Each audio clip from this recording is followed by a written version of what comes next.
It wasn't found in a tomb or a temple, but under fields near Kibbutz Urim, where a patch of soil once cracked to reveal color.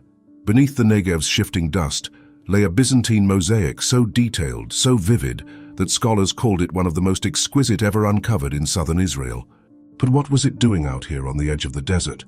The mosaic was first unearthed in 1990 at the site of Kibbutz Urim, once part of a Byzantine agricultural estate and Christian monastery.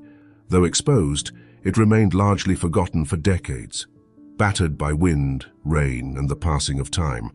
Only in 2024 was it fully excavated, conserved, and relocated by the Israel Antiquities Authority and the Ministry of Heritage for permanent public display.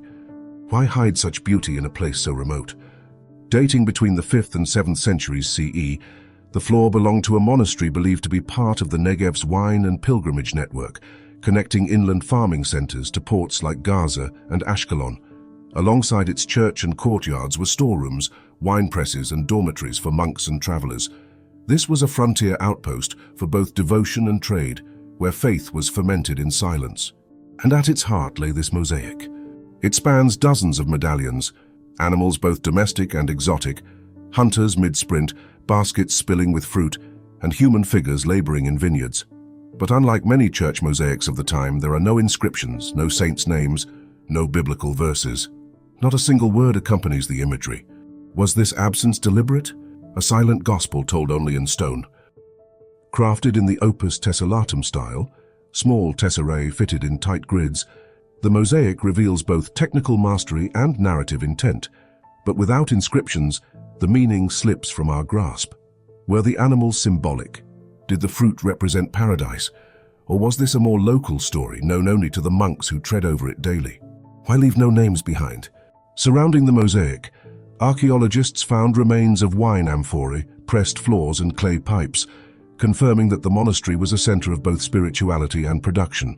The blending of sacred art with agricultural labor reflects a worldview where work was worship, and beauty could sanctify even the floor beneath one's feet. Still, the mosaic's artistry exceeds its setting. Its mythic creatures and hunting scenes belong more to villas than monasteries. Was it repurposed, reinterpreted, or does it reflect a unique desert theology, one shaped not by cities but by sand? What ideas were embedded in these stones, meant to be walked on but never read? Recent analysis suggests that the site may have been layered atop earlier Nabatean or Roman structures, long buried.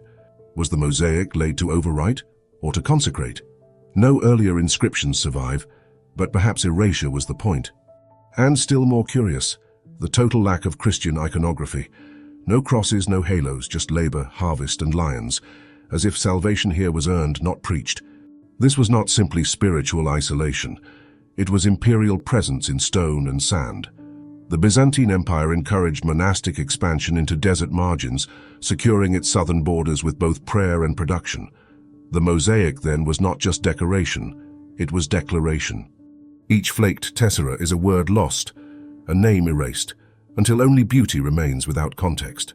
Its recent relocation to the Merhavim Regional Council Complex is part of a broader mission to preserve the Negev's vanishing past. But the questions remain.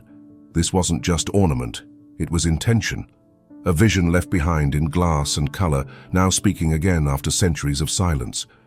Who stood here last, barefoot on lions and grapes? And how many more forgotten masterpieces wait beneath the soil, too fragile for time, too bold to fade?